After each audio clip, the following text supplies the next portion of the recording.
My dad used to say to me, Louisa, watch other people, do it like them.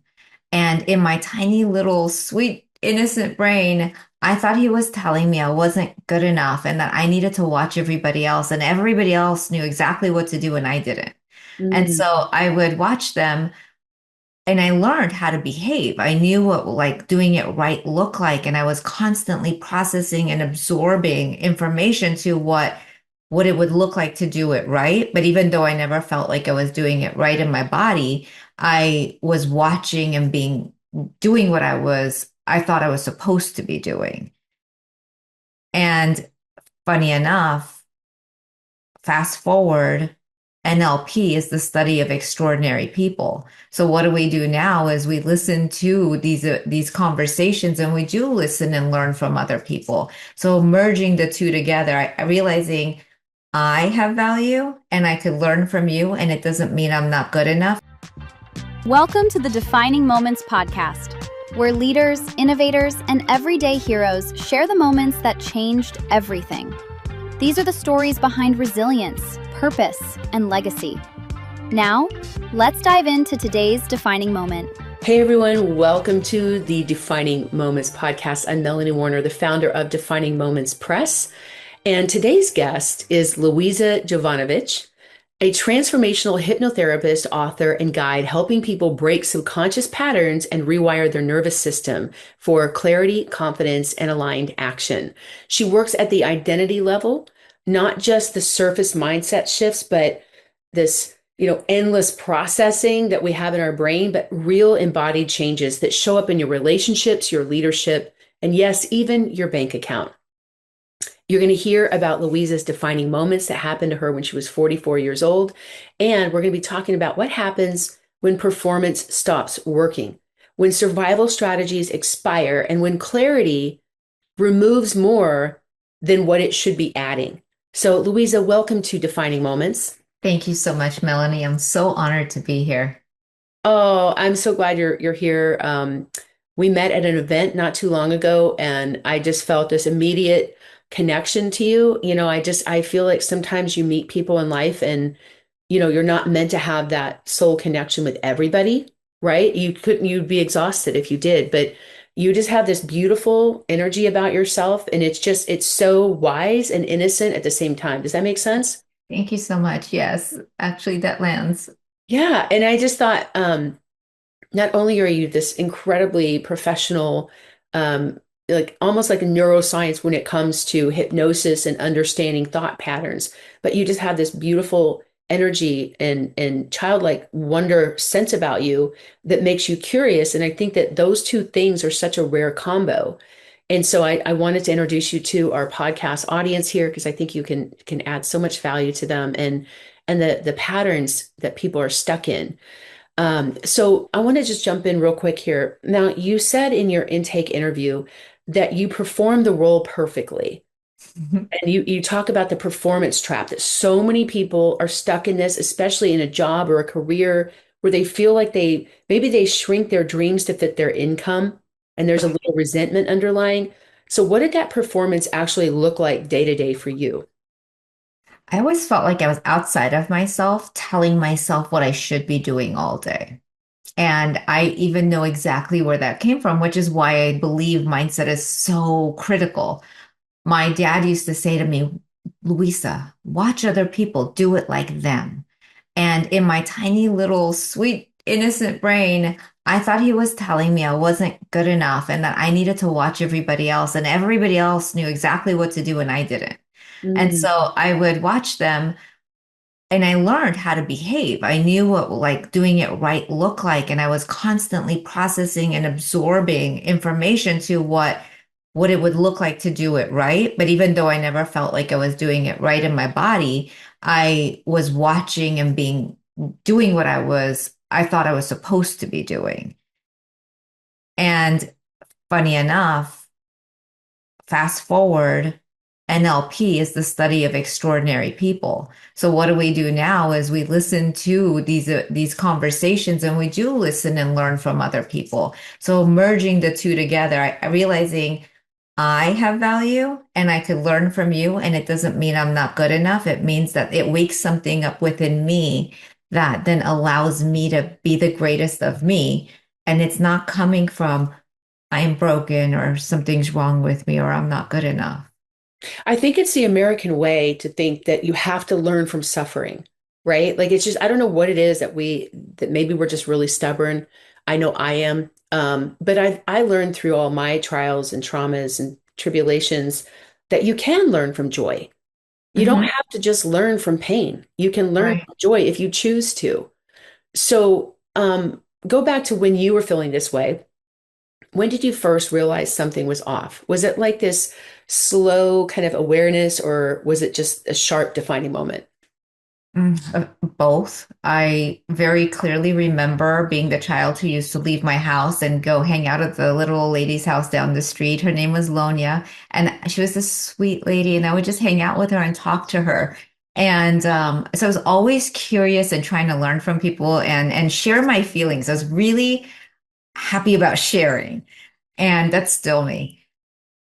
I remember being in school and I had just learned how to use a typewriter and I typed a letter for Father's Day to my dad and I said I love you and I think you're doing a great job and I'm really grateful being your daughters along those lines. And I said, but we need therapy. I have an eating disorder. I'm struggling and I feel I'm bulimic and I need help. And together as a family, we need therapy. So I took their health insurance card and because my parents are foreigners, so they didn't really read or write in English. And I filled out all my own school paperwork and I did all the things that like usually parents do, but I did. And so I took their insurance card and I called a therapist down the street from the house so they didn't have a excuse to why they can't go. And and And I how also old and how old are you? How I old are was you? 16 turning 17. Okay. And I'm in high school and I don't feel like I fit in and I'm just struggling. And I'm assuming now looking back, everybody was, but I felt like I was really struggling. So I call the number and we make an appointment and together as a family, we're going. And then all of a sudden, halfway through, I realized I had somehow called the inpatient center and like an inpatient program, and this isn't the therapist.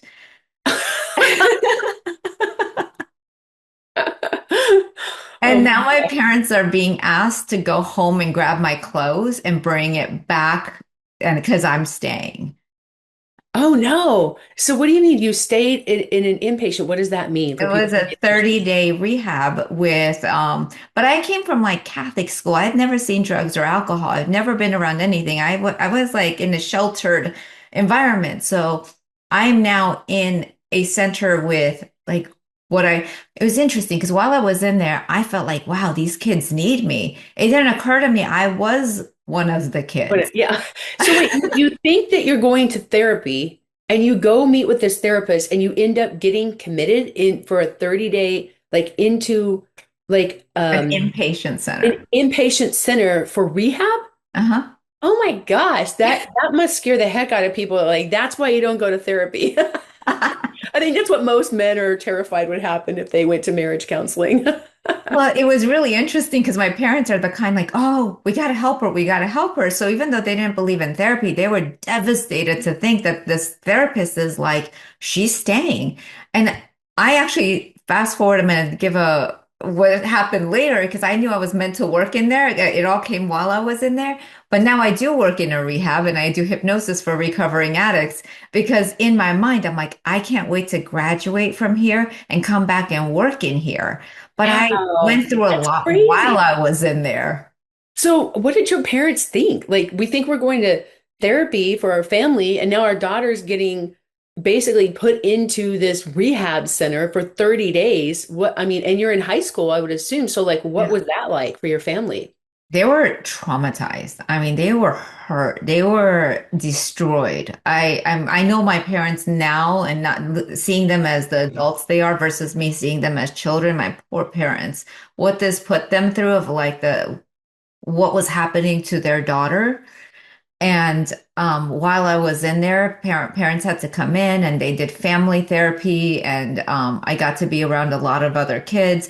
And they put you in vans and they take you to AA meetings and NA meetings. And now I'm like around adults who are really struggling. And it was, But you didn't have any, I think it's interesting. Why would the therapist say you need to go in an intake facility if you didn't have drug issues or alcohol issues? Like, was that just the only option at the time for people that were kids that were struggling or feeling a little lost? no, I hate to say this. I really hate to say this, but I think they just had really good insurance and I just looked like money. I mean, Oh, I hate to say that, but I honestly wow. believe that that's the truth.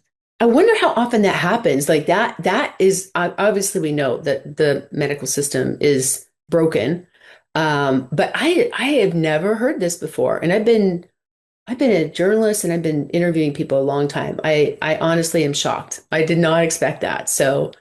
Yeah, So my gut, my unfortunate self, like I was a sweet little girl who really could have just been okay with um nurturing and coaching and something that is not impatient. But I also truly believe things end up in your life because somehow it became the defining moment we're talking about. It created enough trauma in me. A friend of mine that I loved when it was in there, her name is Melissa. Love, loved her. I was like, wow, you were everything I wish I was.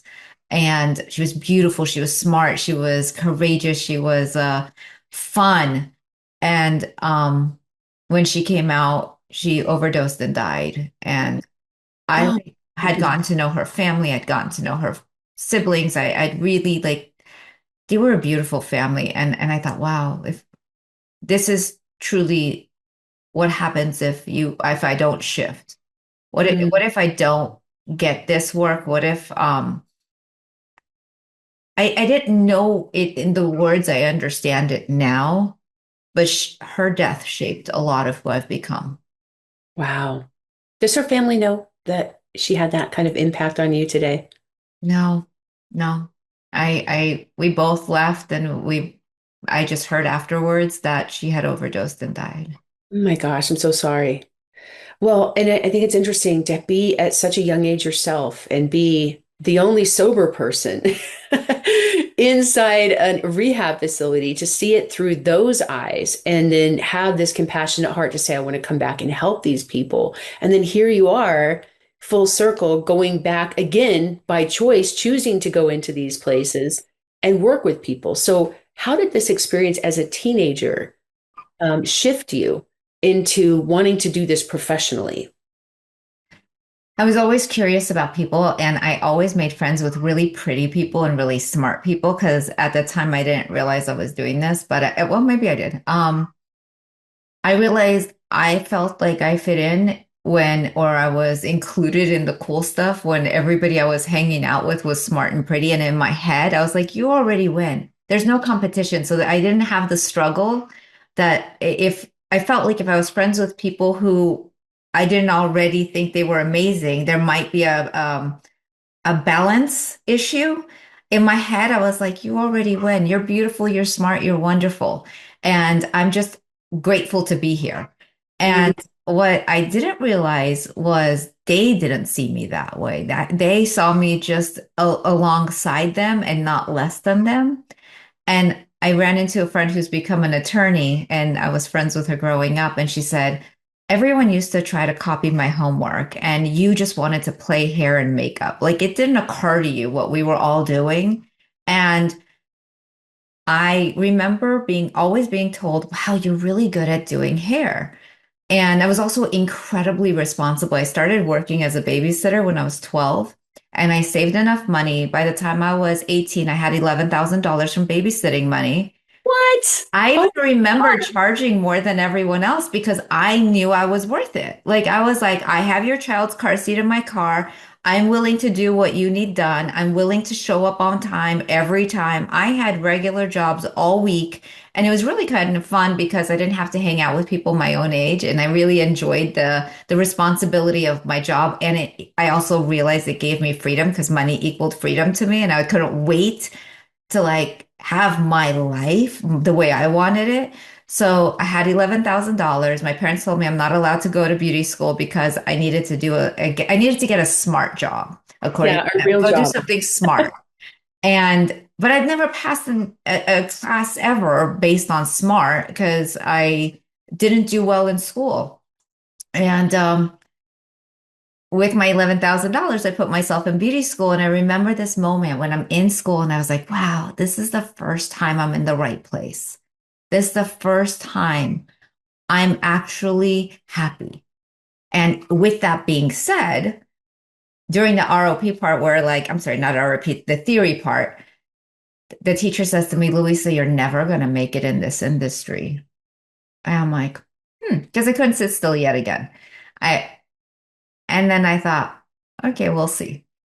And I graduate from beauty school, 2 years in the business. I start doing the publisher's hair of On the Boulevard magazine. He writes every article about me every month. So I take it back to the school. Of course, I give it exactly to the teacher who said, I'm never going to make it in this industry. And now she's showing me off to the classroom, going, look who graduated from our school. What? Okay, wait a second. Was this in Los Angeles? Yes. I know that guy. I was a magazine publisher at 22 years old, and I did my first magazine based on that Was it magazine. Raspin? Yes, Raspin, yes. that's so weird. That was like 100 years ago. That was literally 30 years ago. Yeah, that's how Oh long my. I've been doing hair. And that was so we had our very first issue of the Hollywood Monthly magazine, and it was that folded over content Yeah, because it was much cheaper and I was self-funding it. It was so funny. Oh my gosh, that's so weird. I never knew that we had yeah. that in common.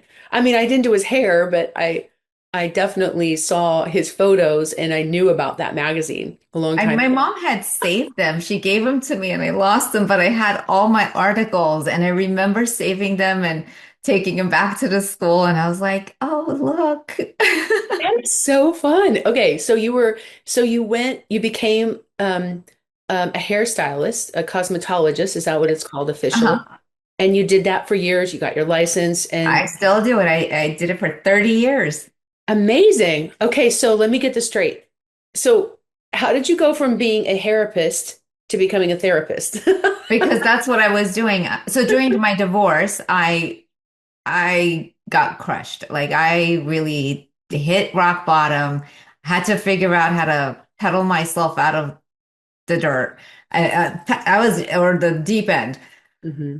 And I started taking a million classes, a ton of leadership classes. And one of the ones I took was Clarity Catalyst. And Clarity Catalyst started 40 years ago in Stanford University, where people were coming back saying, I did everything I was supposed to do. I did it right, and I'm not happy. So Dr. Michael Ray created this course on mindfulness and emotional intelligence. It's 8 weeks and it builds on itself. And in that course, I was like, oh.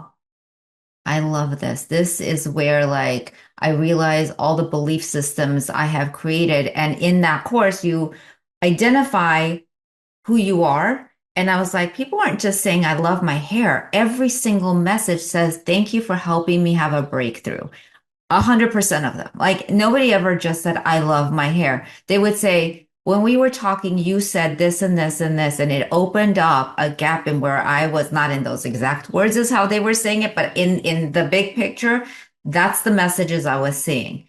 And while I was living in Florida, I had moved for my marriage to Florida. I was flying to LA every month for 4 years to keep all my clients. So I would do my 30 days of clients in 3 days. And in those 3 days, I was like, wow, how do and I'm in the course again, and I'm like, how do I find financial freedom, location freedom, and time freedom? Because that's the three things that were lacking as I was trying to survive. Hmm. I needed financial freedom, location freedom, and time freedom. I'm a mom at the time. I have two kids and I want to be part of their life growing up. And the way I was living was not conducive to anybody, especially to myself. I was walking around half dead. So I had nothing left to give. And this course was to give me life again by identifying who I am. And what I noticed was I wasn't just doing hair, I was healing from behind the chair. And when they would put their head in my hands, I would just like bless them and allow the water to take away anything that they had been holding on to, use the shampoo as an anchor to like cleanse what needed to be cleansed. And I would just like the entire session for me was a healing session. And so I'd Mhm. hold this container of that. And and also during COVID, and from doing these courses, I opened up a Zoom room and I was like, I need to meditate. And I like a we. I don't like me meditating. I like we. And so I said, why don't you guys all join me in my Zoom room and I will stream the meditation and then we could journal together. And at some point I started to do the grounding and they were like, forget the streaming of the meditation. You just continue with the grounding. And my body is how I receive information. And I was like, there's something here. They're all able to access something when I'm doing the grounding. So I still didn't understand any of this. All I knew is that from the time I was little, I wanted to speak on stages. I wanted my voice to matter. I wanted to make a difference. And yet I was terrified of the microphone and I was terrified of stages. So I thought, well, what if I do hypnotherapy? And what if I then could use hypnotherapy to get on the stage and get away from my fear? So during COVID, everybody was doing Facebook Lives and all of these things. And Lupus LA asked me to do a meditation and they have 70,000 people in their audience. And they said, Wow. would you do a Facebook Live, like a meditation for us? I said, I'd love to, but I'm terrified. So let me find a professional for you and they will do it and not me. And she goes, no, it's okay. We'll wait for you. And Wow. I was like, what? You know you're good at something when other people ask you to do it, right? Isn't that some type of validation when a lot of people ask you to do something, then you finally start to believe, hey, I can might be good at this. Yeah. And that's exactly how I identified patterns because since again, I said I didn't pass school very well. I did graduate, but mostly because of my personality. My grades did not follow that. So you finished, you got your license, and then they asked you to do this big meditation, and then what happened? I actually didn't even have my license. They just asked me and I said I couldn't. I wanted to get them a professional. And so fast forward, I kept getting asked to do things and I was like, I think God's speaking to me. This is I helped my friend get on so many stages. I put him on national television. I helped with a million things. And he said, "Let me get you on a stage." I was like, "I'm scared." And so now I'm like, fine, I'm going to do hypnotherapy school and I'm going to get myself on this stage. So not only did I graduate with a 4.2, high honors, get myself on stages, realize I wasn't actually afraid at all. I had so much fun that a week later, while I was sweeping my floors, I was like, I forgot to be scared. It didn't occur to me. I didn't even remember to be scared. Wow. And I'm like, Because you just took imperfect action and you trusted the process and you did it. yeah. And it So, actually wasn't scary. It was more fun. And I had decided from talk about the conversations everyone has, they all say speaking is scary. So I believed it.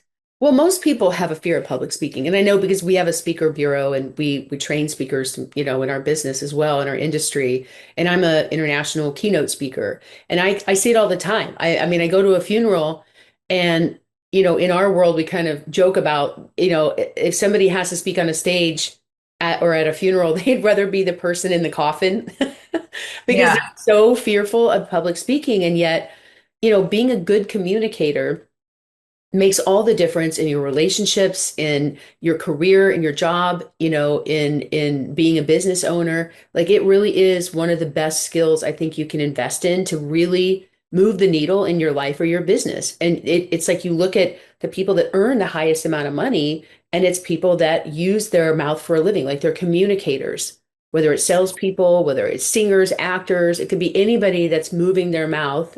I mean, I don't want to say politicians because we know that what that aligns with. If their lips are moving, they're lying. We've always heard that. But I think of the people that are in these professions that that make more money simply because they're better communicators. And Right. yet here you are, this really shy girl, hiding your voice a little bit. You go through this experience as a teenager, you end up in this rehab facility, you see these kids that are suffering, and you feel like this is something I could do to help people, right? But that comes years later after you were the therapist, which I love to call it. Exactly. Well, because I thought, I thought if you were pretty and you were really smart, you didn't struggle.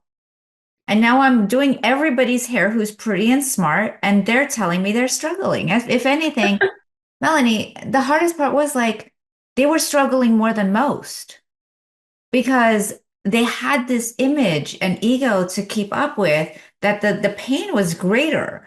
And I was like, wow, it doesn't matter how pretty you are. It doesn't matter how smart you are. It doesn't matter how successful you are. There's struggle. And This so I didn't feel like I was different anymore. I was like, wow, we're all kind of going through something when you get down to it. I've heard people say, women especially that are just really stunningly beautiful women, even supermodels, that they feel awkward when they walk in a room and everybody stops and stares at them and they feel like there's something wrong with them. And it's just this human behavior, like, is my fly down? Why is everybody staring at you? You know what I mean? And it just creates this insecurity because Right. it's not normal. You know what I mean? And they don't see themselves as beautiful the way other people perceive them. And Absolutely. if they did, they may not carry that energy because it changes to ego, which is fear-based. And then it doesn't have the same inner beauty of just being unaware of their beauty. And it's Yeah. such as this thing that people try to catch and bottle or prescribe or diagnose. And it's just that it's the funniest thing. But the people that I find to be the most attractive are the ones that don't have anything to prove and don't realize they're that beautiful. Right. They just there's something inside of them that just glows and is this attractive quality, no matter what their physical appearance is. And that's something that's hard to manufacture. Absolutely. Now, you mentioned, okay, you mentioned struggling in school. Um, was there a point where you're just kind of like, tell me about a time where you just had this epic failure, where you just felt like this isn't for me, or you wanted to quit, being a therapist or being in hypnosis and doing all of these things? Is there a point in your business where you ever just felt like I'm not meant for this or I want to give up? It was there's a fine line between over giving and over delivering. I didn't quite know it. So I overgave a lot. I am quite a fit person, but while I was pregnant, I was put on bed rest within the first 6 months and I wasn't allowed to stand up. And I was only allowed to take 2-minute showers. But I ended up in the hospital and my clients are calling. And one of my clients that I loved so much called and she'd gone to another salon and she got her hair done and they totally ruined it. And I decided I was going to get up and go to the salon to fix her hair when I wasn't even allowed to stand up.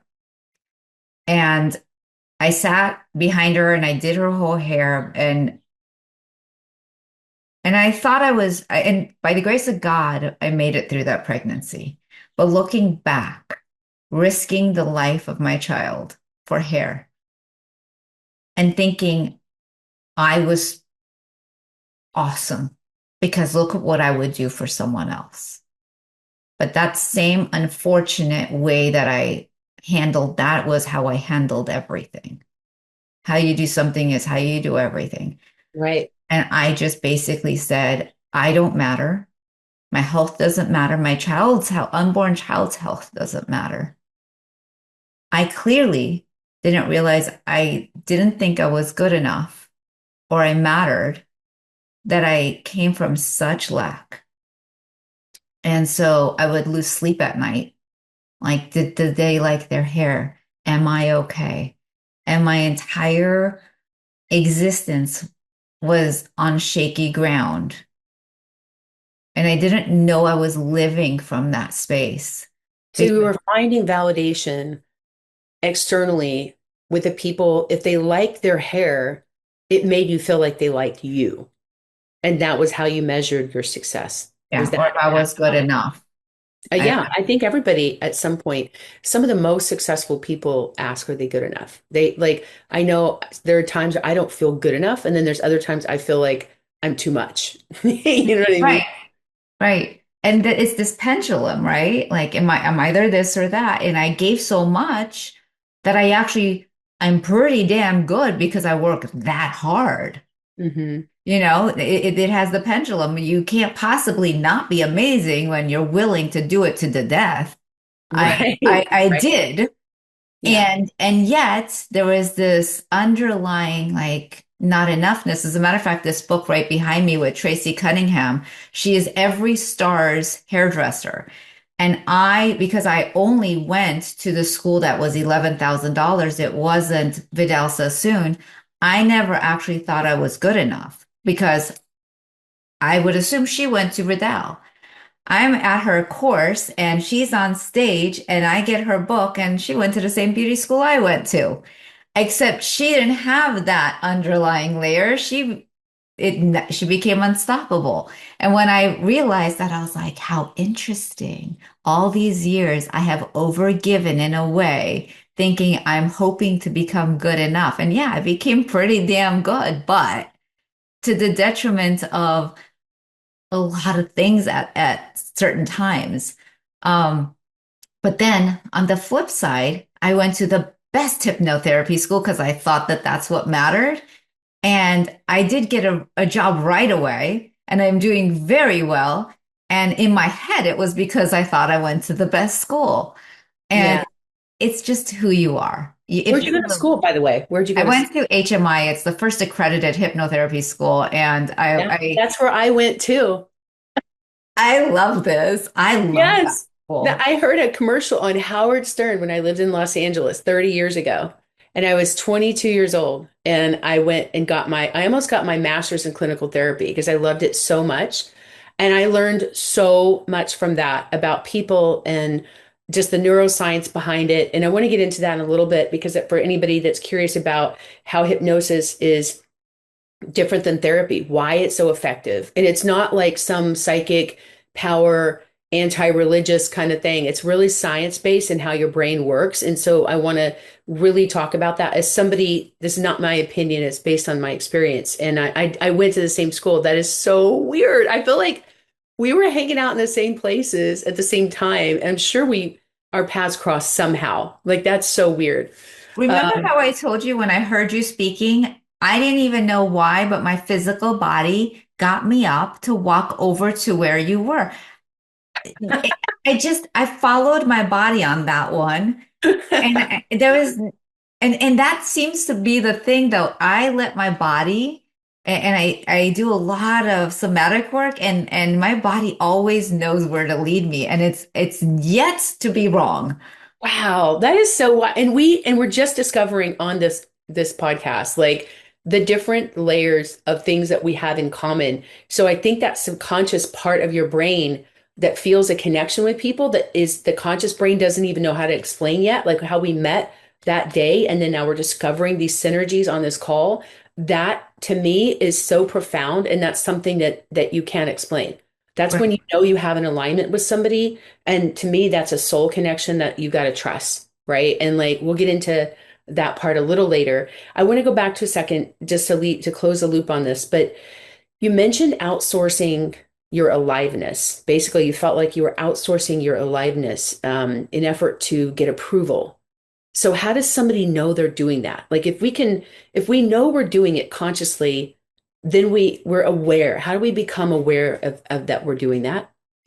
A lot of it is really in hypnotherapy. So when I close my eyes, I really start to feel what my body is doing. And one of the things I have realized is agreements. I had agreements with my brain. My agreement was watching my parents was my first education of what you're supposed to be doing and not doing. I thought if my mom would just be quiet and let my dad lead, they would be great because then he would love her and respect her. And if it was done this way, they would be happy because my dad, men, so in my head, I'm interpreting all this. Men need to lead, women need to be quiet, women need to support him in such a way that he gets to know who he is as the leader of the family. This is my childlike brain observing what I think I'm supposed to be doing. So I did exactly that. And there was here's who you are and what you need to be doing. And so all of a sudden, having done it, I was like, oh, that didn't turn out the way I anticipated. So I had to regroup because I was suffering in my life, telling myself not what I needed to say and what was going to come out of my mouth didn't matter. Not only did I say women need to be quiet, I chose to be quiet because I thought that's what my job was as a wife, as a mother, as a woman, just be quiet. And yet I'm put on this earth to share and to speak. And I'm for years thinking everyone else knows and I don't. And I need to be quiet. So if I had something powerful to say, what I would do is go find a powerful person and tell them so then they could do, because I had all these insights. Like I just knew things. I had answers to things and I knew them. So I'd go tell somebody smart and powerful whose voice mattered. And I would tell them and then they would do it. And I'd go, see, I knew it. I'm like, at what point do I trust that I had this information? And it started to kill me. I would cry in the shower, I'd cry going to sleep, I'd cry in the car. I just kept being so sad for myself. And, even as this, it was like you were talking about a defining moment. And I thought, well, the people who speak on stages, they're missing limbs. They've had brutal things happen. What makes me think I matter when I have all my limbs? I haven't broken my back. Like, when do you matter? And because at one point I'm like, well, my crippling disease is comparisonitis and self-pity. I didn't share, I didn't give, I limited myself. I believed my own stories. I drank my own Kool-Aid. I told everybody how sad my life was, and I believed how sad I believed it was until finally I was like, based on evidence, just based on evidence, based on results, instead of me looking for what's wrong with me, I started to look at all the things that were right with me. And I was like, I'm pretty awesome, actually. So what were you afraid would happen if you chose yourself? It wasn't an option. It wasn't the agreement I had made. I had an agreement that women needed to be quiet and that, like, So from that belief that women need to be quiet, you curated and created the life of being the quiet wife, the quiet daughter, the person who didn't share their voice. funny enough, I really, on the outside, no one else saw that. I just believed that. Everyone else saw a really awesome person doing a lot of awesome things because I think my spirit was always, thank God, more powerful than my mindset. I still did a million amazing things because my spirit was so powerful. It overrode the belief system. It That's wasn't powerful that your spirit, like, I think there's a lot of people that are stuck in that feel that's going to resonate with people where they feel stuck in their own life, like they're living this imposter life on the outside of themselves, like you mentioned, and other people don't see them that way. So they're still right. projecting positivity and a healthy, happy life, but deep down inside, there's something going on. So take us back to the year that you asked for divorce. What was happening internally that nobody else could see? I had been secretly like planning the divorce in my head and not realizing, if you plan it in your head, you're going to actually have it happen. Um, I kept picturing us not together. I was like, okay, when the kids get older, when they go to college, when they do this and when they do that. And then I started doing hot yoga and and I think yoga just aligns you. I don't know what it is about yoga, but all of a sudden it started it was almost like meditation, hypnosis, yoga. You start to channel in what's meant for you. all of a sudden, it was January. I was like, I need a divorce. And I honest to God actually believed he would have been fine with it. I did. I thought he would have been fine with it because we were unhappy for many years. And he said, I don't believe in divorce. We're not going to get a divorce. And I was like, we are. So would it have been different if he said, I don't believe in divorce and I'm going to fight for the marriage? He did say that. Was he willing to do the work and you just weren't open to it and you were like, I'm done? You didn't I want went to a to- therapist and I remember saying to the therapist, could he be done? Is it possible? Like, so I sat there and I like cried my eyes out to the therapist. I said, could this be? Could he change? And she said, no. And she said, people don't change. And I was like, okay. And then I thought in my head, if I just accept this life the way it is, I'll just live. Well, first of all, I would fire that therapist because, you have exemplified the fact that you can change. People can change. I think maybe on a large scale, for the most part, people inherently know who they are. I mean, we were doing an interview not too long ago, and there was evidence that shows that 90% of a child's brain is formed by the age of 6. So it Mhm. really determines your character and who you become, but you can still experience growth as a human being. I do believe people can change for the better or for worse, depending on their choices and beliefs. And you said that everyone around you was paying the price for your misalignment. So how did that show up in your marriage or in your family life too? I was a terrible mother. Like, it's so sad to say. I just really was. I was hurting so much that I wasn't physically calm. It was like a knee-jerk reaction to like go straight to anger. And especially, my physical body was holding it together for work. My physical body was holding it together for the world. And when I was home, my physical body couldn't hold it together anymore. My family was paying the price. Mm. I was just very quick at getting angry, very quick at losing my temper, very quick. Like it just would, I couldn't, I couldn't hold it together inside anymore. And when I was going through the divorce, I went back to leadership rooms and leadership classes, and I did a deep, deep dive. As a matter of fact, even that started in my 20s. I was doing someone's hair and standing behind her chair, whining about my life. And she said, would you like to go to a course? And I said, sure, because I was always open to growing and learning. And I don't know if you've heard of Landmark Forum, but I was 24 and I went to the Landmark Forum. And I remember thinking, well, realizing then, if I make my parents wrong, then I'm right, then I get to be the way I am. And I realized I had been torturing my parents for not wanting to take responsibility for myself. And I actually shifted my life beautifully from 24 to 27 because I followed a lot of the principles of the course.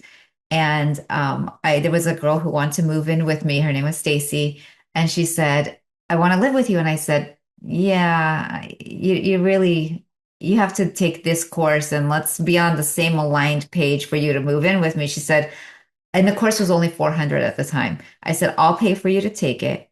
If you take it and you align your life to a powerful way of living, you get to move in with me.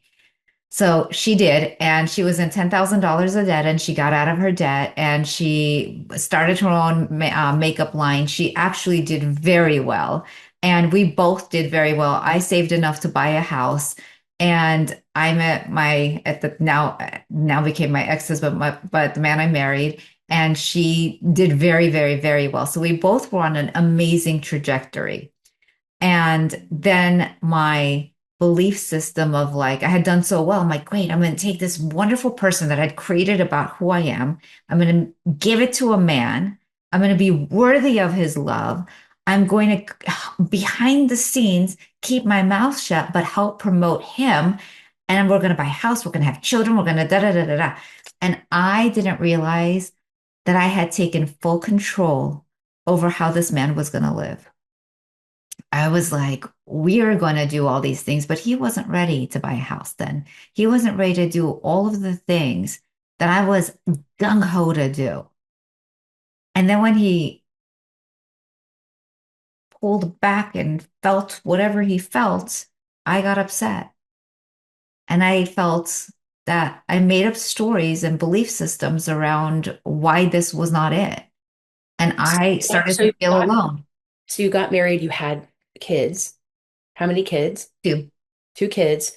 And then at 44, here you are, financially stable, two children. What did fear sound like in your head at that time? Like what made you decide I'm not gonna stay in this marriage and I'm gonna be okay if I go out on my own as a single mom in Los Angeles or you know what I mean? Like I remember I went through that as well. Um, I was living in my own Florida. self-doubts. Oh, you were in Florida at the time. Okay. I was in Florida. I got divorced before COVID. And I was like, you know what? Even though I'd stepped back and I had actually stopped making the type of money I used to make because it was about supporting him, I was like, you know what? I put myself through beauty school. I know who I am as a kid. I know my spirit. I even when I went to the attorneys and I wanted what I wanted in the divorce, they were like, you're too marketable and no one's going to give you that. And I thought, am I going to argue my limitations? If three attorneys, two women and a man told me I'm too marketable, am I going to argue on What does my that mean? limitations? Just to clarify for the audience, what does that mean you're too marketable in a divorce? You're too capable of going out there and succeeding, so no one's going to just give you money. Oh, like spousal support Mhm. or money in the divorce. Yeah. Wow. So if you have a marketability factor where you can earn the income, then you actually that works against you in a divorce, as opposed to a stay-at-home mom that may not have skills to do a physical job that would pay or a job that would require certain skills or degree. I guess I understand that. I just haven't heard that term before. Honestly, I don't even know if it made any sense at all, or even if it does now, because again, I was like, my kids could have done, and it's not that I got nothing. I got just enough to get back on my feet for just enough. It wasn't like um there wasn't nothing and it wasn't everything. It was just enough. And I But do said, you, oh, go ahead. Sorry. no, go ahead. I was going to say, but do you feel, and because I felt like for me, when I went through this, it was my fierce independence of putting myself through school and paying to, launching my first business at 18. Like, even after my divorce, I lost everything, like a lot, millions of dollars. And I had to start all over. And it had taken me 20 years to build. And I remember thinking, like, even though I feel like my life has blown up, I had to come back to that same place of realizing, hey, I did this at 21 years old. At 22, I did this. At 18, I did this. So I, as a kid, instinctively figured out how to do this stuff even before I had a family. But then Yes. now I was a single mom. I had three kids. I had to restart my entire life, and that was really scary. And I did it too. And the same thing, I dug in and said, you know what? This person like can't take away any of that Right. me. Can no matter what I felt like in divorce that you feel like people take, both sides feel like they took something, like they took this many 16 years of my life, but they can't take this from me. Isn't that a song? They can't take it away from me. Right. So it was just empowered me to stop feeling like a victim and blaming this person and finally realize and focus on what I did have. Right. Exactly. And that does help you move forward. That's so true. Yeah. It was like I was that kid. I did this. Hmm. And part of this was we bought four houses. I negotiated those deals myself. I'm the one who got on a plane. I sold the house here and got on a plane with two kids and a dog and ended up in Florida. I'm the one who sold that. I did this. I could do it again. And I did. And I'm there now. And I have beautiful children that I'm incredibly proud of. And I live in LA. He lives in Florida. And really, we're great friends now. So you became co-parents again, where there's a reconciliation that has to happen in divorce that people don't think about. And it's not a reconciliation of the marriage. It's a reconciliation of being co-parents. Where you realize like fighting each other is just going to dwindle your kid's college fund, and it's not really going to serve your family. And it's like trying to punish each other. And I find that that happens a lot when, there's a lot of anger and hurt feelings in divorce. There's a lot of emotional stress that drives all the decisions. And I often say that fear robs you of any of fear robs you of more than any ex ever could. So And we true. have some control over that. So if we understand that we're instead of trying to punish the other person, we reconcile as co-parents to be, to focus on being the best parents we can in spite of this divorced family. That's the healthiest thing for our kids. It took me a long time to get to that. There was a lot of hurt, and I'm in the same place where we actually get along even better, and we're good co-parents for our kids, and that's where I want to stay. I never want to go backwards in my life. Right. So you talk about nervous system level change. What does that actually mean in practical terms, and how do people apply that?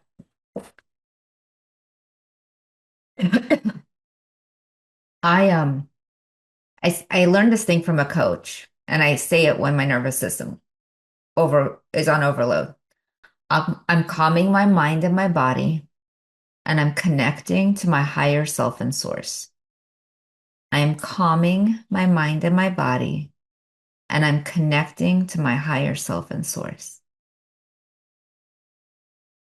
I had a tendency to just get afraid quickly.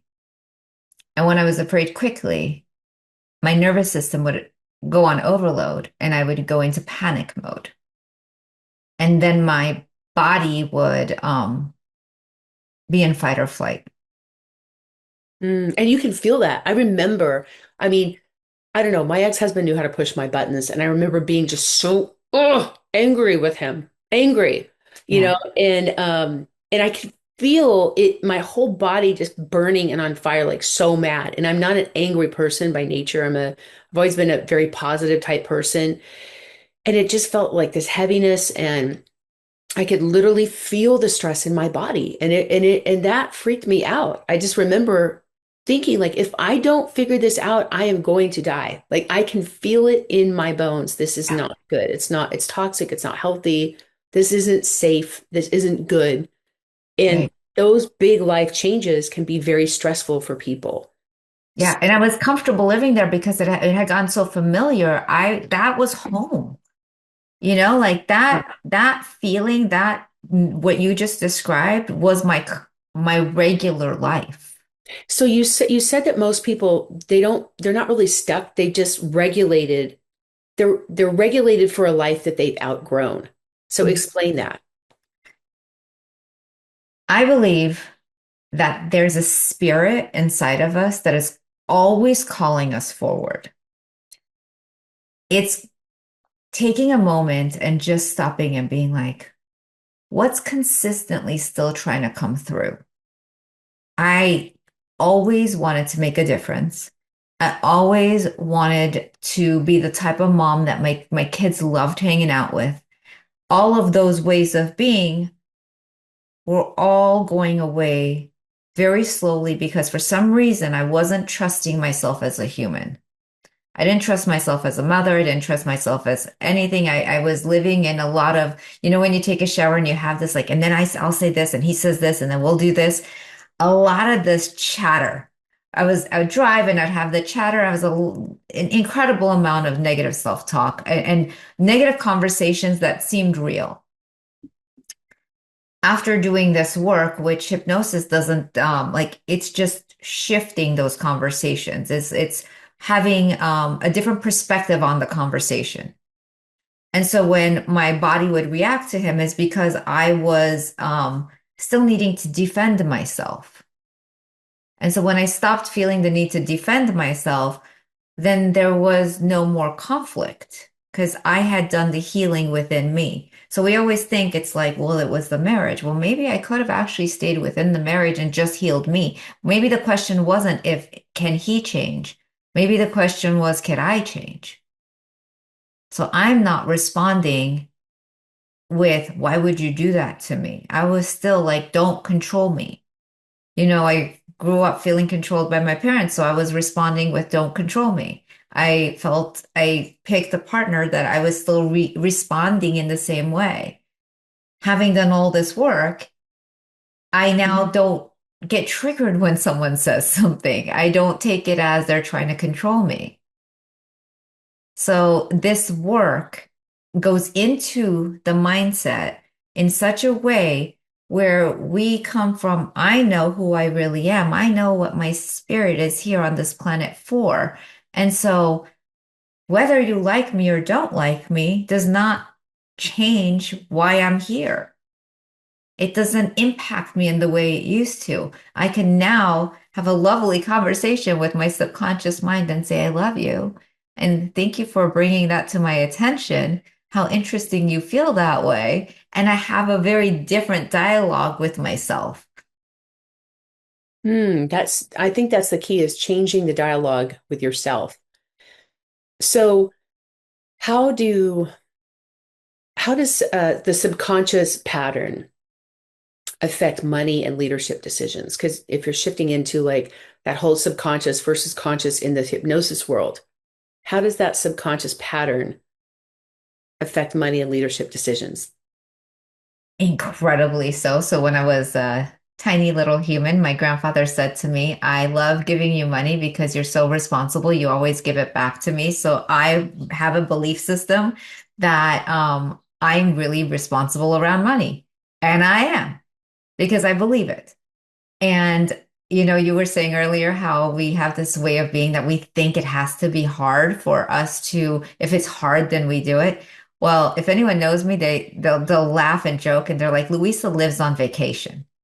I go to work out my schedule when I start my week. The first thing I put into my calendar is everything I want to do. My workouts, my this, my that, everything I want to do goes in first on my calendar, and then everybody else gets to go in. And in my head, it's this belief system that I'm already winning. And it's like, does really making your bed make a difference? Yes, it does. And so does me putting myself on the calendar. I do everything I want first, and that's why I'm making my bed. And so it's this belief system that I will always attract the money I need to do whatever on earth I want. It's just we attract the money based on our values. If this thing is important to you, you will find the money. Everyone always does. A drug addict finds their drugs. Every person, whatever on earth you decide your values are, you shall find it. So just decide what you want. Because I wanted a house, I had enough for a house. I want whatever on earth I want. I know it's just deciding I want it. And then all of a sudden, the money follows. So it almost sounds like changing the belief and the relationship about money is so critical. Mm-hmm. And you stopped tolerating these dynamics that destroyed your parenting. So, that was also a subconscious decision to change something. What does that look like in real life? I remember when I was going through my divorce and my son had written me a birthday card and he said, Mom, I love doing everything with you. I love you and I love doing everything with you. And I read that and I was like, how interesting, because I didn't think I had that much to offer. So I used to send my children off to go do really fun things with everybody else. And he was like, no matter what we're doing, I like hanging out with you. And I was like, wow. And I work out with my daughter all the time now. We take yoga classes together. And sometimes I want to do this class versus that class. And she'll actually compromise what class she wants to do to take the class with me. And they both love hanging out with me. And I love having this relationship. And I'm so grateful to the work that I was willing to do to have this opportunity to have a great relationship with my children. It really, the way I was going didn't look very promising. I'm so grateful that I was willing, as I live on vacation, I also do a lot of work. I also decide my mindset is my workouts are incredibly important. My my both my children are very much into fitness and health. Um, Yeah, because they model you. And that was one thing I learned after my divorce that I was grateful for this lesson, even though it was tough. I thought that my kids would learn to love themselves based on how much I love them. Like if I just love them, they'll love themselves. That was what we all think, right? What I learned from that divorce, that what I say the gift I got from my ex-husband was understanding that my kids learn to model my behavior, right? If I took care of myself and worked out and ate healthy, then my kids would as well, mhm. right? It's like I couldn't just love them into loving themselves. So Right. they follow those patterns and behaviors of their parents, good, bad, or ugly. They learn those behaviors. So the more that I, took care of myself and practiced self-love, it wasn't being selfish. It was actually showing the example of my kids on what it looked like to love yourself as a person. Absolutely. And then also watching them, having them watch me rebuild, they're so proud of me. And Yeah, I, they know mom has what it takes, and then they realize that they have that in them as well. They have the ability to be resilient because you're in them. Like that right, was another big aha. Like I thought I screwed up my kids' lives, but we taught, they learned resilience by watching us. right. And there are times where if any of their friends are struggling, I always hear them, they're like, you should call my mom. And Oh, that's so great. I love that.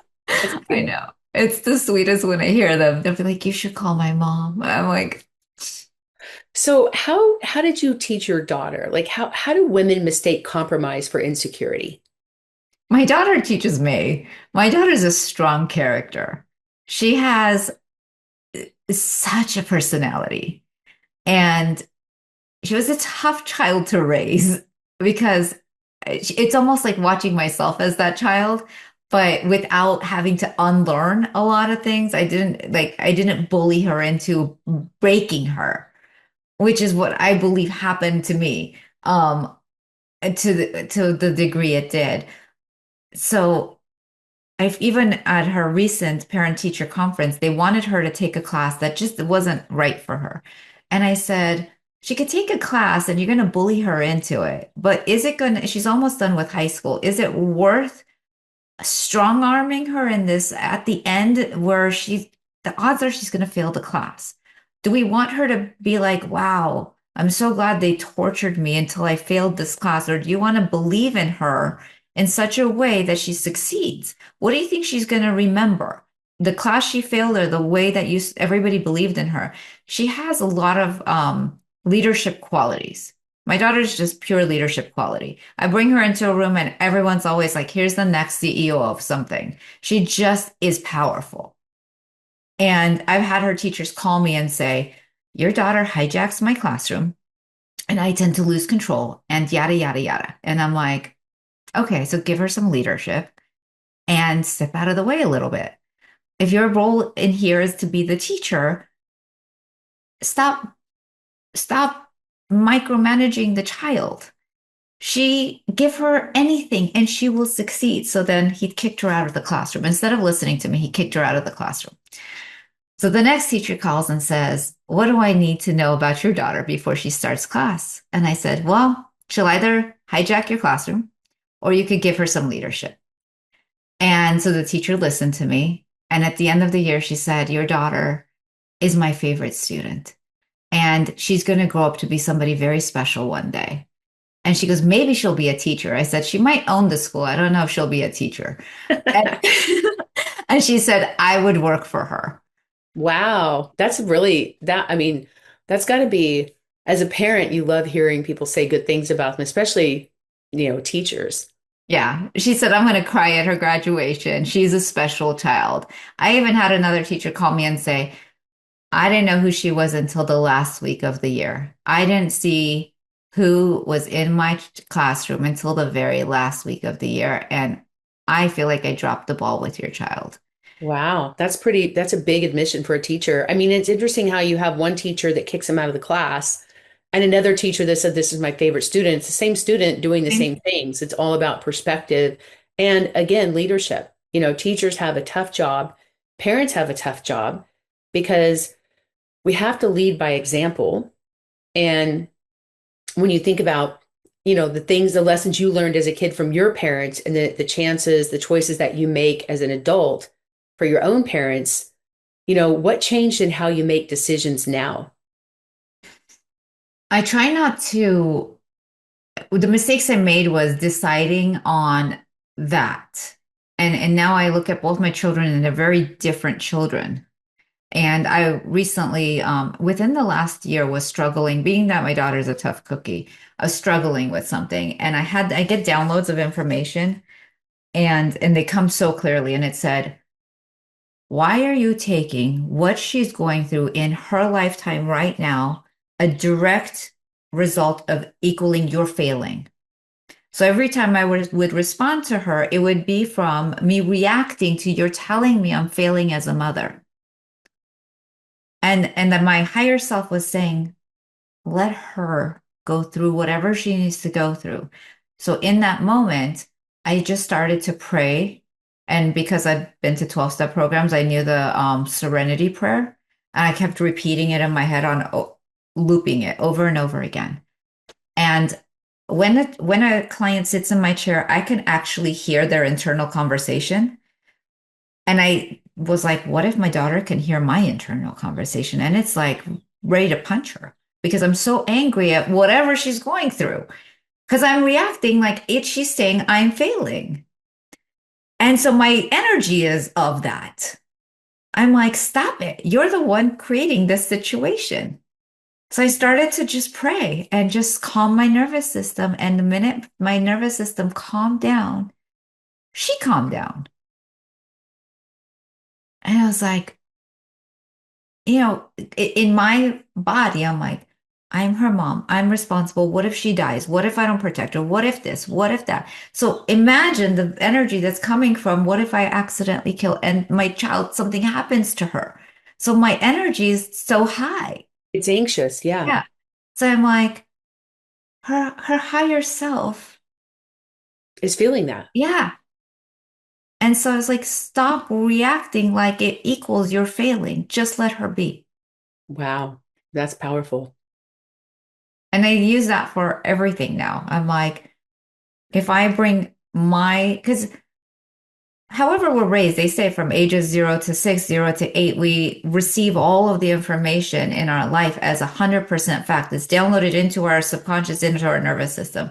Yeah. So my parents are incredibly anxious, incredibly anxious. Calm is not in the vocabulary.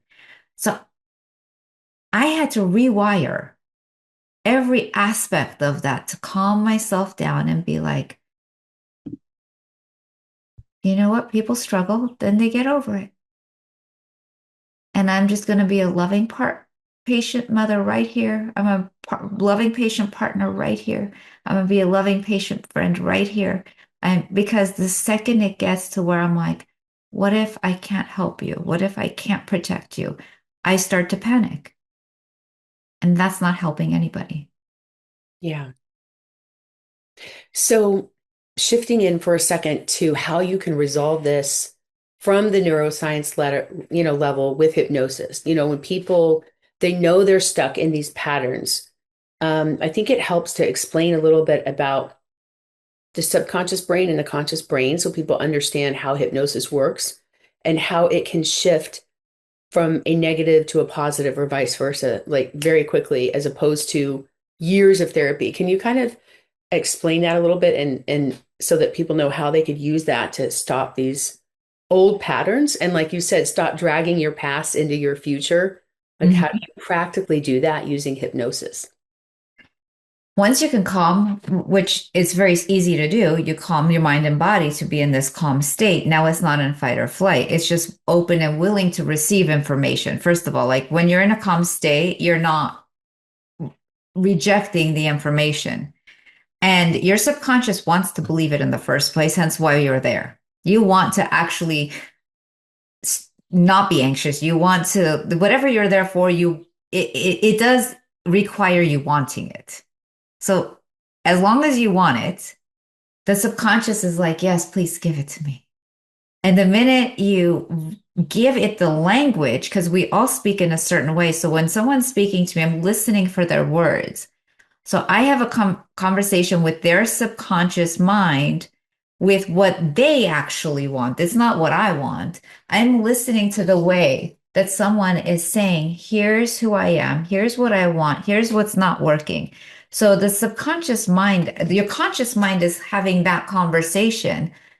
And then during the quiet space where you're not in fight or flight, it's then downloading that information in and it holds on to it for dear life. I could have conversations during the session and then a week later, somebody's literally repeating what I said, acting like they didn't even know where they had heard it. I was like, do you not remember? We actually put that into the hypnosis session. And it's fascinating because it just becomes something natural. It's not like if I knew what I was doing, what would that be? You just become the person who's I'm speaking on stages. I've co-written books. When I was 30 giving birth to my son and they told me my blood type was an A positive, I was like, that's the first A plus of my life. And so and then I graduate with a 4.2, just shifting, shifting, shifting, becoming the person like who says, yeah, yes to writing a book, having no evidence that I've ever passed an English class. Yeah, I always tell our authors, and because our company helps people write their books, it's like you have to become the person who wrote the best-selling book and make decisions from that future self, from a place of success, and not the fear or the anxiety that you're in now, the unknown, the uncertainty. Because if you start making decisions from there, you're going to write a very different book, and it's gonna attract a totally different audience. And what you produce from fear brings more fear. Right. Like fear and faith cannot coexist. And what you focus on expands. It's from Jack Canfield, who wrote Chicken Soup for the Soul. And I love that because it gives you this power to make those decisions. But what happens is a lot of times when we make a decision subconsciously, like we'll say, hey, okay, I want to lose weight. Great. Just don't eat cheesecake. Right. And then you're like, I'm not going to eat the cheesecake. And then you're sitting there at lunch, you had a healthy salad, you drink water, no sugary drinks, no wine, no two martini lunch. And all of a sudden that tray walks by with the cheesecake on it, and your subconscious is like, you've got to eat it. And your conscious is like, no, don't eat it. And it's like that angel devil. And then you don't feel like you have control. Like you said, my body got up and brought me to the room to talk to you. And that's a subconscious thing that we can't always control. And Right. we feel like consciously, why are we such a loser? Why do we keep doing these things? We know it's not good. Why do we do it? And I think will help different people to understand the science, right? So if you picture this is your brain, okay, some people's are bigger, this is your brain. And if you look at a chart, like 80% of your brain is subconscious. 80%, like the decisions are already made. It's based on your belief system. And then there's 15% that is subconscious. 80% is subconscious. There's 15% that's conscious, and there's 5% that's primitive. So I want you to think about this for a second. And you guys, the only reason I'm talking about this more scientifically is because I did go to the same school. I did get, I did study clinical therapy and get a master's in hypnosis, which was really fun. And I learned a lot about this early on in my 20s. And I actually practiced this for a while. And it was amazing to watch how people responded to hypnosis, right? Like if you found people that were abuse victims or that couldn't lose weight. And it had nothing to do with the food they were eating. It came down to they were literally building a buffer of fat around their bodies to protect people, to keep people away from them. Right. Well, and to add to that, like everything that's known is familiar and safe. Mhm. Everything that's unknown is unfamiliar and unsafe. So being Exactly. skinny is unfamiliar, so it doesn't equal safe. So if the nervous system is like, as soon as you start to lose weight, it goes alert, alert, this is scary. Yeah. And so it goes back to what's familiar. So during hypnosis, you put in and you make familiar, or like how many people say a really loving relationship is boring? Right. And They that's want the really nice guy. Yeah. right. And the same when you look at just that 5% primitive, this is how powerful the subconscious is. You know how just 5%. You know how powerful the primitive brain is, as an example, when you're driving down the freeway and there's a wreck. What do we all do? We all strain our neck to look, right? We're looking for the blood in the bodies, right? Like it's just that's the very primitive side. The sexual side, that sexual energy that you feel that is so primal, that is so strong, like a magnet towards somebody, that's only 5% of your brain. And that you can feel consciously is very, very powerful, right? Right. So imagine 80% of your brain, which is subconscious and makes the decisions for you, where you don't even think about it. So it's kind of like what you're programming in.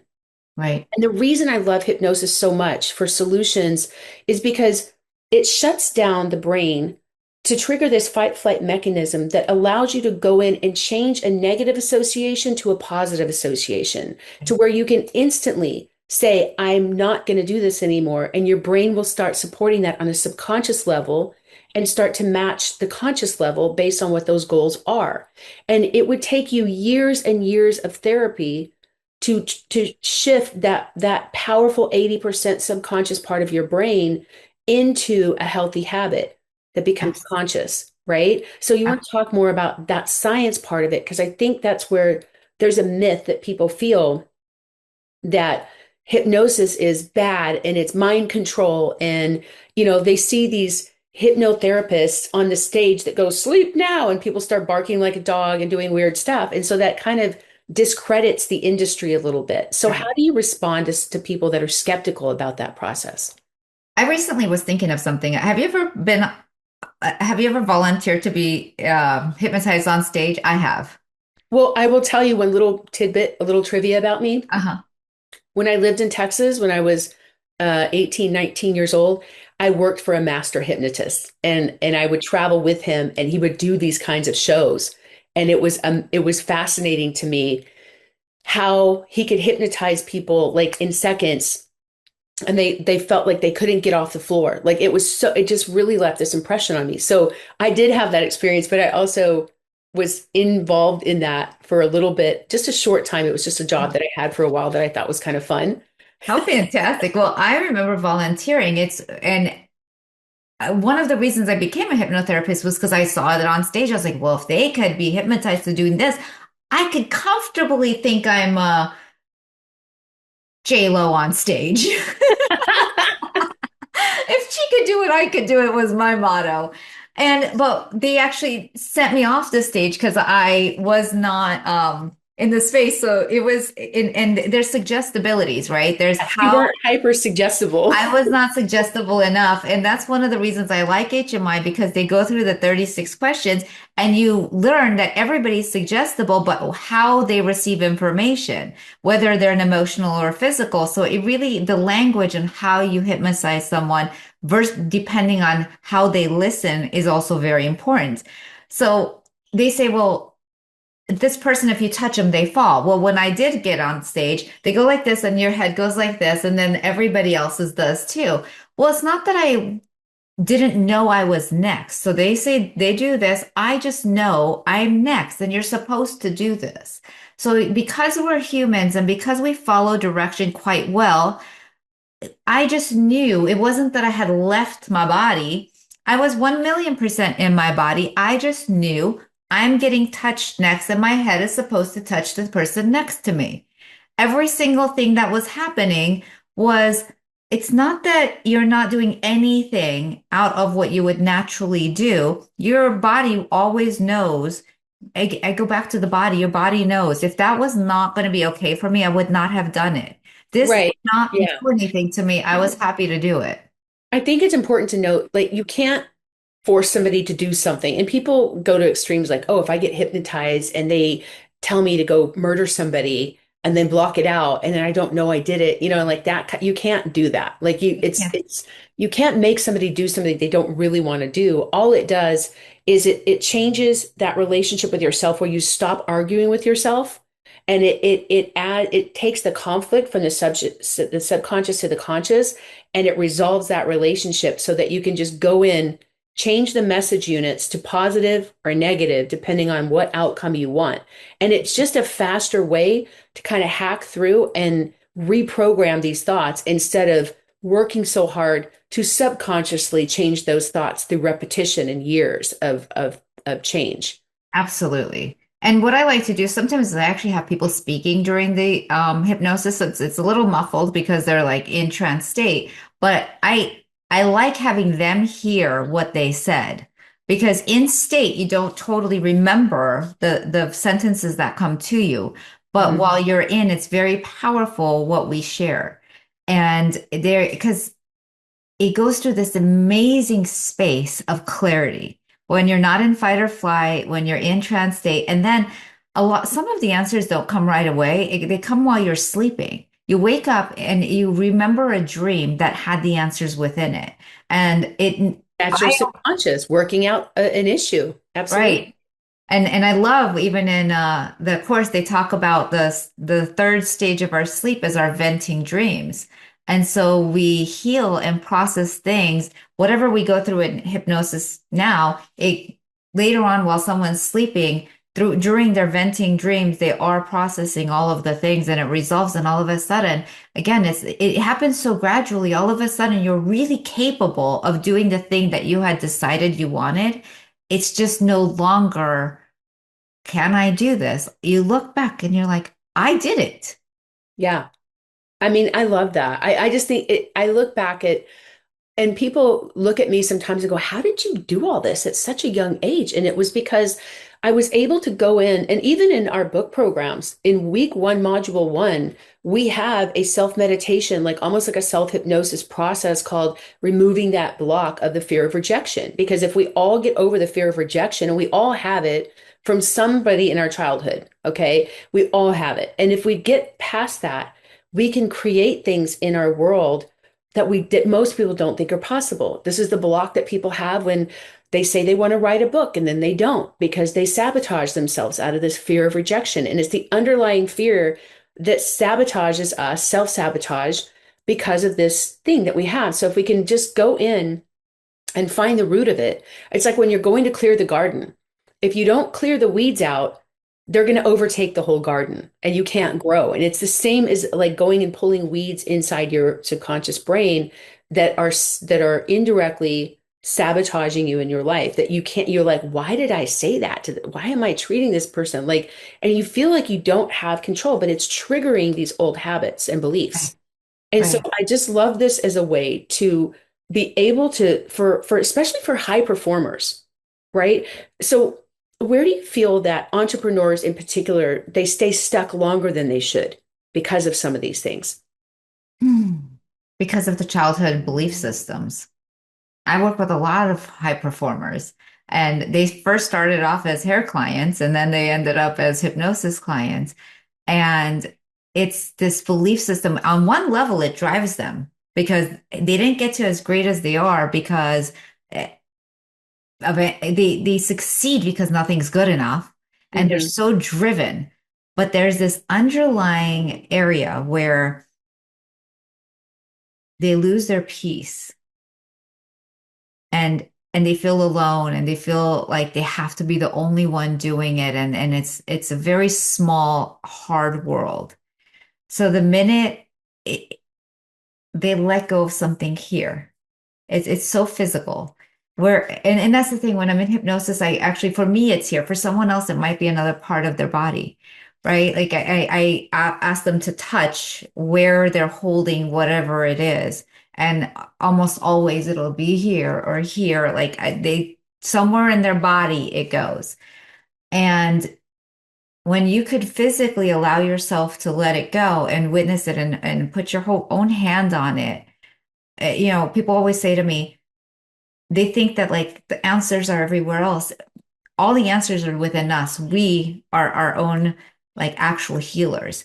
So I'm only holding space for what's meant to come through me to actually give someone else permission to access their own healing and allowing someone to just be like, where are you holding it?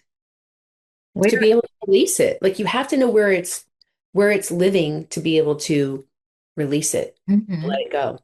Yeah, Yeah, that's because amazing. it's never outside of us. No, and that's the thing. It's really easy to get stuck in victim mentality when we can say, oh, I'm this way because of that person. That's what a victim says. My life gets better when this person does something different. When my husband stops acting this way, my life will be better, right? That's choosing to be a victim in that space. And definitely there are people that have more extremes of that. But a victor says, my life is going to be amazing regardless of what that person does. And then we go in and change the relationship with ourself first, which I think is the most important piece of personal development. It's, you can help someone lose weight or make more money, but it's not going to affect their relationships more so than when you change the relationship with yourself. It automatically changes the relationship with everyone and everything. Your relationship with food, with money, with your boss, with your parents, with your kids, with generations of people that have affected who you've become. Right. I think it's the most important work that we can do as human beings, as entrepreneurs, as, people that are serving the planet and stewards of our world. Like this is that relationship with ourselves has to be that primary one that we're correcting in order to live harmoniously with other people. Absolutely. And it's also like we all have I love that you call it defining moments, right? We all have a defining moment. And we all have what we believe is the God honest truth about that defining moment. And it's somehow being willing to look at it and then see how much of it did I make up and what serves me about this and what doesn't serve me. The way I tell the story, am I the victim or the warrior of it? Where in my story can I shift where I am in it? My son said to me one day I said, do you have any memories of growing up? Like, what's a memory? And he goes, I remember being a kid and I remember having chickenpox. And I remember you gave me penicillin and I thought, like, why would you give me penicillin? I told you I was allergic to it. I'm like, you've never had chickenpox. And he goes, what? I'm like, when did you have chickenpox? And he goes, what were the red bumps on my body? I'm like, you always had a fever and it broke into a rash, and the bumps were you having a rash. And he said, well, I told you I was allergic to penicillin and you still gave it to me. I'm like, okay, put yourself into my place. If a doctor gives you penicillin, wouldn't I give you what the doctor gives you as opposed to letting a 5-year-old tell me he's like allergic? And he said, why are you trying to change my story? I was Mm, like, how interesting. You're so attached to the way you remember it. hmm. This is your story. I had to let it go for a minute. So how we tell our story. Yeah. And I think too, I've noticed that in my own life, I remember before I was a parent, by the way, before I had kids, I was the perfect parent. How many of you felt that way, right? Like excellent parent of everybody else's kids until I had parents, right? And I remember people saying, okay, they're going to go through the terrible twos. And there was this expectation that if they don't, there's something wrong with your kid, right? Like it's almost like, well, this is how you're going to feel. Okay, well, it's the winter time. You're just going to get sick, and everybody gets a cold in the winter. Everybody gets the flu, and then your body starts to prepare for this, and you're literally willing these things into happening. Or oh, terrible twos. Oh, teenagers, if they're a nightmare. And I just remember trying to say, you know what? I'm not going to receive that. I'm just, and I really don't get sick that much. And I do believe that there's a powerful place in the intentions that you set. We Right. had an intention for this call, that this podcast before we did the podcast. We're like, okay, what do we want the audience to do, feel, or think when they hear this? Like what and I learned that from Oprah. She used to do that before every show with her producers. And they would even go one step further and have a group prayer about it, right? And you could feel the difference when you watch her show Right. versus obviously somebody like Jerry Springer, or other talk shows. They just didn't have that connection the same. And Right. when you work backwards from that intention, whether it's parenting, whether it's business, whether it's doing a podcast, like you create a stronger relational connection with the people that you are intending to speak to. Right. And the same as your kids when you're parenting. And Right. so if I want to kind of wrap up today with a few questions, like if you think of all these things that you've created and what you've built from your amazing life by being back, having have these ups and downs and all these defining moments that kind of connected to where you are today. If you could have done it all differently, would you? No, no. I I had some hard times. I did. But honestly, I would have still married the same man. I love my children. I love where I'm at in my life. I do feel like I got there because of my struggles. And and those became beautiful memories and not they're not what yeah, did I cry over them while they were happening? But I'm truly grateful. It's such a overused word, but so grateful for who I am because the way I listen, the way I care, the way I work, the way I am is all because of the life I've lived. And I'm grateful for that. Well, I'm grateful that you're here, and I am still amazed at all the synergies that we have that we had no idea when the first time we talked. Like this is so amazing. And again, you feel that alignment with people, that energy that, people that are in on the same path as you.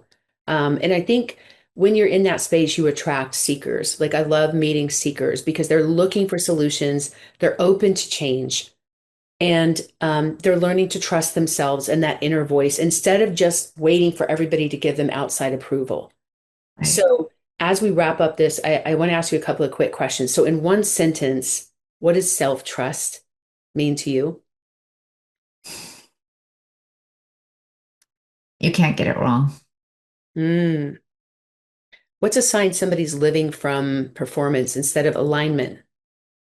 Your body is misfiring and it's screaming. Start listening. And what does nervous system regulation actually feel like? Like if you do a hypnosis session and you can feel this anxiety in your body, what does that nervous system regulation actually feel like when you go through that? Peace, peace, calm. Again, I go straight to I'm calming my mind and my body, connecting with my higher self and source. And that literally physically goes from the top of my head to the bottom of my feet.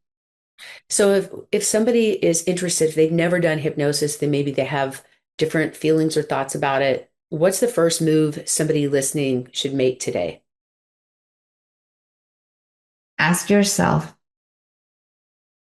wouldn't it be great if we're like I could give myself permission to live an extraordinary life? What would it feel like to give myself permission to live an extraordinary life? Because we all can. We're all worthy. Just allow yourself the freedom. Know that there's such a beautiful, even if you're totally fine, you can get better. Yeah, I love it. I remember saying to people going through divorce, you can always say and do things to make it worse. You know what I mean? Just make sure you're doing things that are going to make things better. Don't do things that are going to create ammunition to make things worse for you. Right. Don't add fuel to the fire. Exactly. Well, Louisa, thank you for being here today. I really appreciate you so much. And I want to also make sure you guys know that you can click on the show notes below and get all the information of how to find Louisa, how to, maybe book an appointment with her if you want to learn more about how hypnosis could be a solution for you. And I always like to wrap up our show with a very special mystery guest story. So I want to share a defining moment of a very special guest, and then we'll wrap it up. Now, this was a woman who was very good at failing. Does that sound familiar? Now, not casually failing, I mean like epic fails, like professionally failing. In fact, by the time she was 30 years old, she had been rejected so many times, she could practically recite the word no before it was even spoken. She could feel it in her body. As a little girl, her father would sit at the dinner table and ask a really strange question. And he'd say, what did you fail at this week? And if she hadn't failed at anything, he actually looked disappointed. So in that house, failure meant you were stretching. It meant you were brave. So she stretched and failed. She wanted to be a lawyer, but she didn't score enough, like the LSAT score. She didn't score high enough twice. So then she just decided not to be an attorney. Maybe that was meant to be. So she sold fax machines door to door in the Florida heat. Now we know what the Florida heat and humidity looks like. It's like selling fax machines. Can you imagine carrying fax machines around? Cold calls, slam doors, people hanging up mid-sentence, more rejection.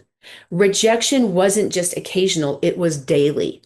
Then one night, she was getting ready for a party and she wanted to wear pantyhose because she didn't want her, panty lines to show. So she cut off the feet of the pair of pantyhose. She just wanted something that kind of smoothed her shape under the white pants, but didn't want to wear panties. So she didn't want to show the lines and have these bulky seams.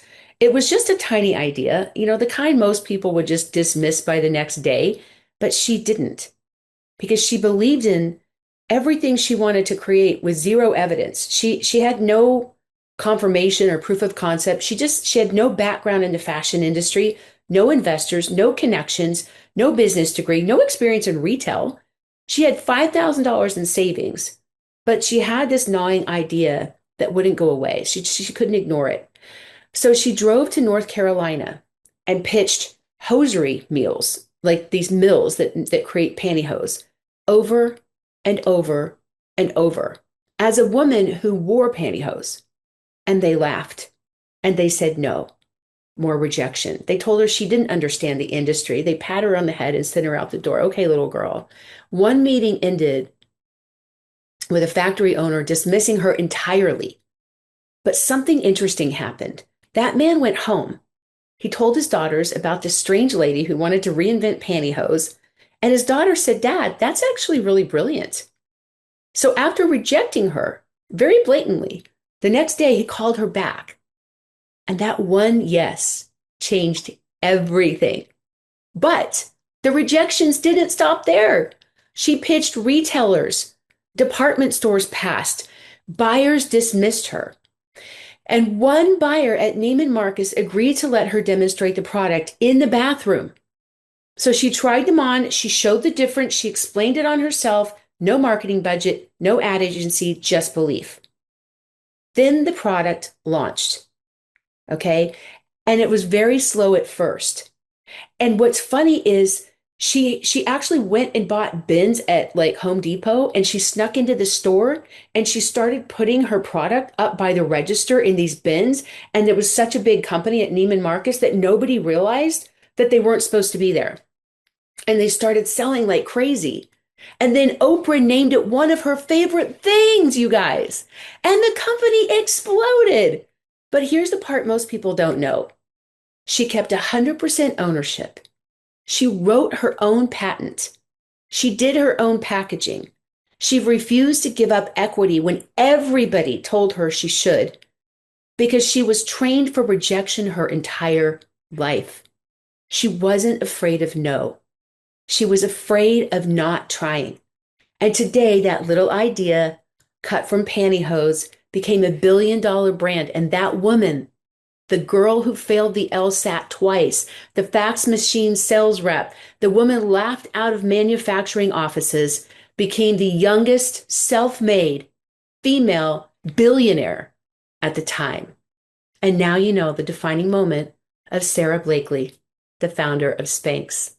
So Louisa and all of you, thank you for joining us here today. I appreciate you all being here. And I encourage you to focus in on your own defining moment and know that your story doesn't have to be the end of your story. It could be the next chapter in your life. It comes down to whatever you decide you want it to be. So I hope that you learned something today and that you felt inspired today. I want to thank you all so much for joining us. And if you're on a channel that subscribes, remind you to subscribe so that we can continue to bring you content and amazing guests like Louisa. So thank you again, everyone, for being here, and Louisa as well. Take care, everyone, and we'll see you next time. Bye-bye. Thanks for listening to the Defining Moments podcast. We'll see you again next time, and be sure to click subscribe to get future episodes.